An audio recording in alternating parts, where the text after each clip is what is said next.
Ellen May. Today I'm going to read a story about George. And George goes camping for the first time. Isn't that exciting? So this is George. He was a good little monkey and always very curious. This weekend, George and his friend, the man with the yellow hat, had special plans. They were going camping.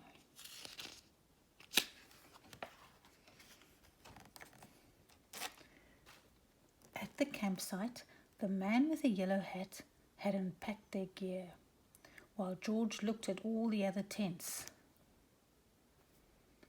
He saw tents for big families and just the right size for a puppy. Little dog. Cute. There were even tents on wheels.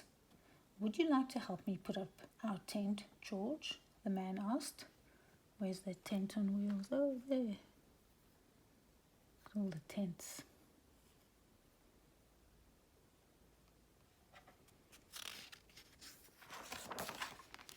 George was happy to help. It would not be hard to set up a tent, he thought. Oh, but it wasn't easy. Oops. Oh dear. "George, why don't you fill up our bucket with water at the pump?" his friend suggested. "We'll need it by a campfire later when we roast marshmallows." Marshmallows. George loved marshmallows. He couldn't wait to try them roasted. Yum. "Now don't wander off and get into trouble," the man warned, but George didn't hear him. He was already gone.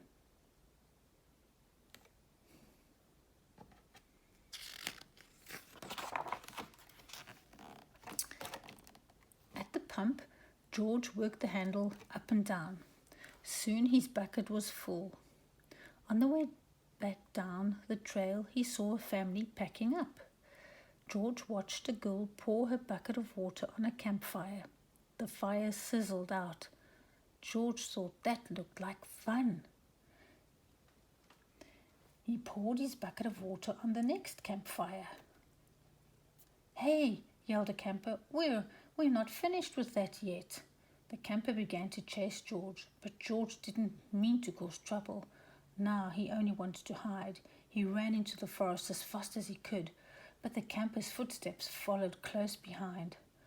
George ran faster and faster. The footsteps came closer and closer until suddenly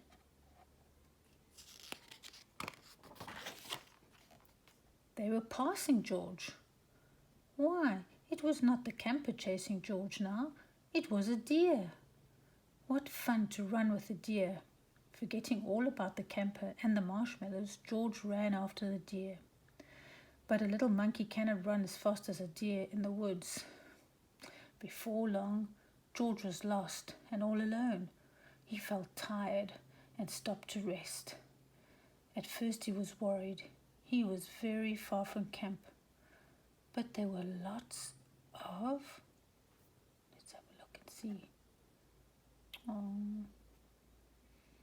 What was there lots of? Let's have a look. Oh, lots of other animals to keep him company. He saw a lizard on a rock. There we go. Sunning on a rock. A little lizard was sunning itself on a rock. And a squirrel was chatting in a tree.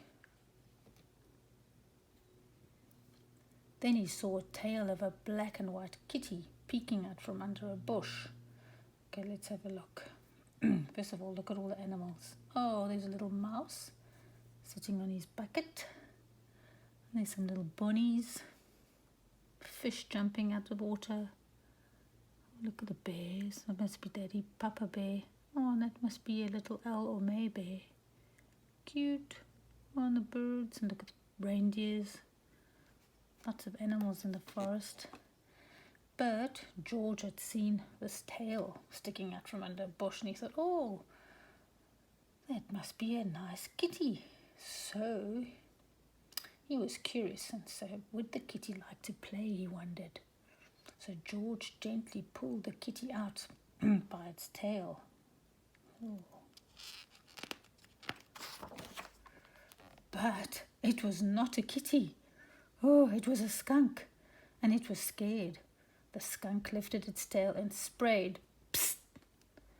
Whew, the spray smelled awful. Pew, pong. Oof. The animals tried to get away. George wanted to get away too, but he could not. The smell was all over him. Hoo-wee. Look, he's very stinky. All the animals are covering their noses and covering their heads. They don't have to smell. Even the flower bent over. Ooh, he must be very stinky. Now, what happens with skunks when they get a fright? They let off a smell to scare any animals, anyone who's trying to attack them. They spray a smelly stuff onto them. So that's what happened to George. Poor George.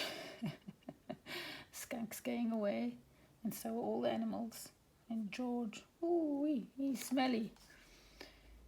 How would he ever get rid of this awful smell, he wondered. Too bad he could not take a bath in the woods. Then George had an idea. He could wash the smell off in the creek. George jumped into the cold water. Splash! He splashed and scrubbed, but he was still very, very, very stinky. And now he was wet too. Oh! But what could he do? George thought and thought. If he climbed up a tree to dry off, would the smell blow away? There he is, smelly George. No, even dry and high up in the tree, George did not smell any better. Poor George. He wished he hadn't wandered so far from the camp. He wished he were roasting marshmallows with his friend. Suddenly George heard footsteps heading toward him. Someone was coming.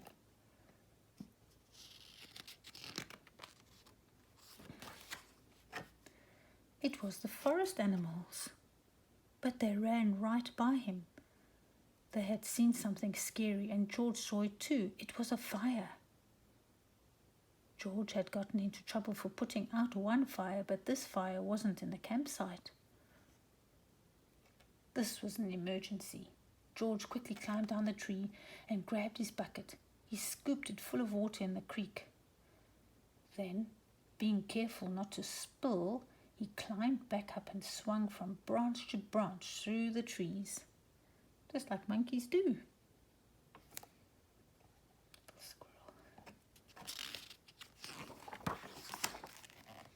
When George got close enough to the fire, he reached down and poured the water on the flames.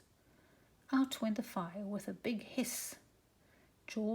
Just then, George's friend rushed out from the forest with the ranger. George, he called, I was afraid you were here. It's a good thing you were here, George, the ranger said. We saw smoke from the campground, but you put this fire out just in time.